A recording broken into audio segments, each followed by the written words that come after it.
അക്ഷരനഗരിയുടെ ഹൃദയഭാഗത്ത് പച്ചപ്പും പുഴകളും ചേർന്ന് ഒരു കവിത പോലെ ഒതുങ്ങിക്കിടക്കുന്ന ഹൃദയത്തിൽ പച്ചപ്പ് നിറച്ച ഒരു ഗ്രാമം.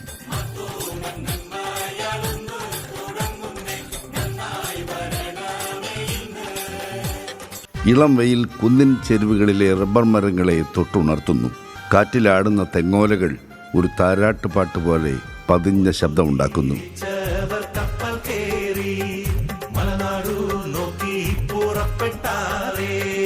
പച്ചപ്പ് നിറഞ്ഞ പാടങ്ങൾ, പ്രകൃതിയും മനുഷ്യനും ഒന്നായി ചേർന്ന് ജീവിക്കുന്ന നീണ്ടൂർ എന്ന സുന്ദര ഗ്രാമത്തിൽ വയലിൽ പറമ്പിൽ പരേതനായ ബേബിയുടെയും പ്രിയപത്നി വത്സമ്മയുടെയും ദാമ്പത്യവല്ലിയിൽ പൂവിട്ട ആദ്യത്തെ കൺമണിയാണ് ഇന്ന് 40-ാം ജന്മദിനം ആഘോഷിക്കുന്ന മോളമ്മ എന്ന ഓമന പേരുള്ള നമ്മുടെ സ്വന്തം ബിബി.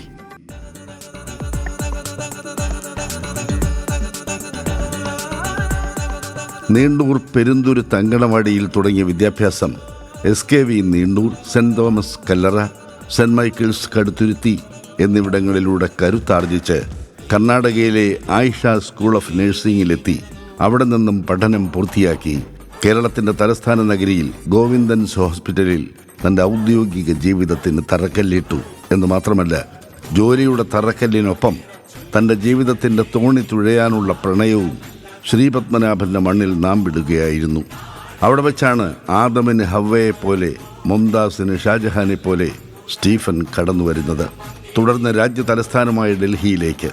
അവിടെ ഫോർട്ടിസ് ഹോസ്പിറ്റലിൽ ജോലി നോക്കവേ തൻ്റെ ഉള്ളിലെ അടങ്ങാത്ത തീ ആളിക്കത്തിക്കാനായി, ഉന്നത വിദ്യാഭ്യാസത്തിനായി സൂര്യൻ അസ്തമിക്കാത്ത ബ്രിട്ടനിലേക്ക്, അവിടെ പഠനശേഷം ജോലിയിലേക്ക്.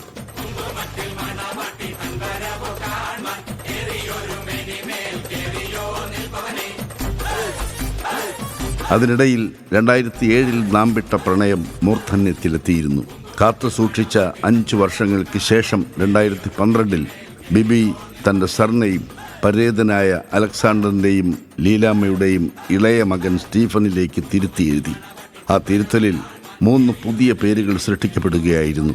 അവരാണ് നമ്മുടെ സ്വന്തം നിരഞ്ജൻ, നൈതാൻ, പിന്നെ നിധി.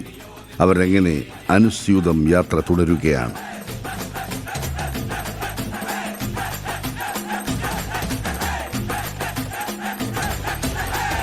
ഈ അവസരത്തിൽ 4 പതിറ്റാണ്ട് പിന്നിടുന്ന ബിബിക്ക് ഉദയസൂര്യൻ നിന്നെ അനുഗ്രഹിക്കട്ടെ, വിടരുന്ന പൂവ് നിനക്ക് സുഗന്ധം നൽകട്ടെ, ആകാശവിധാനങ്ങളിലെ ദൈവം നിന്റെ ജീവിതം സന്തോഷപൂരിതമാക്കട്ടെ എന്ന് ആശംസിക്കുകയാണ്.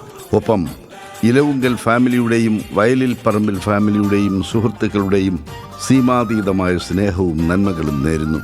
Wishing you a joyful 40th birthday. Maybe the next chapter of our life even more wonderful.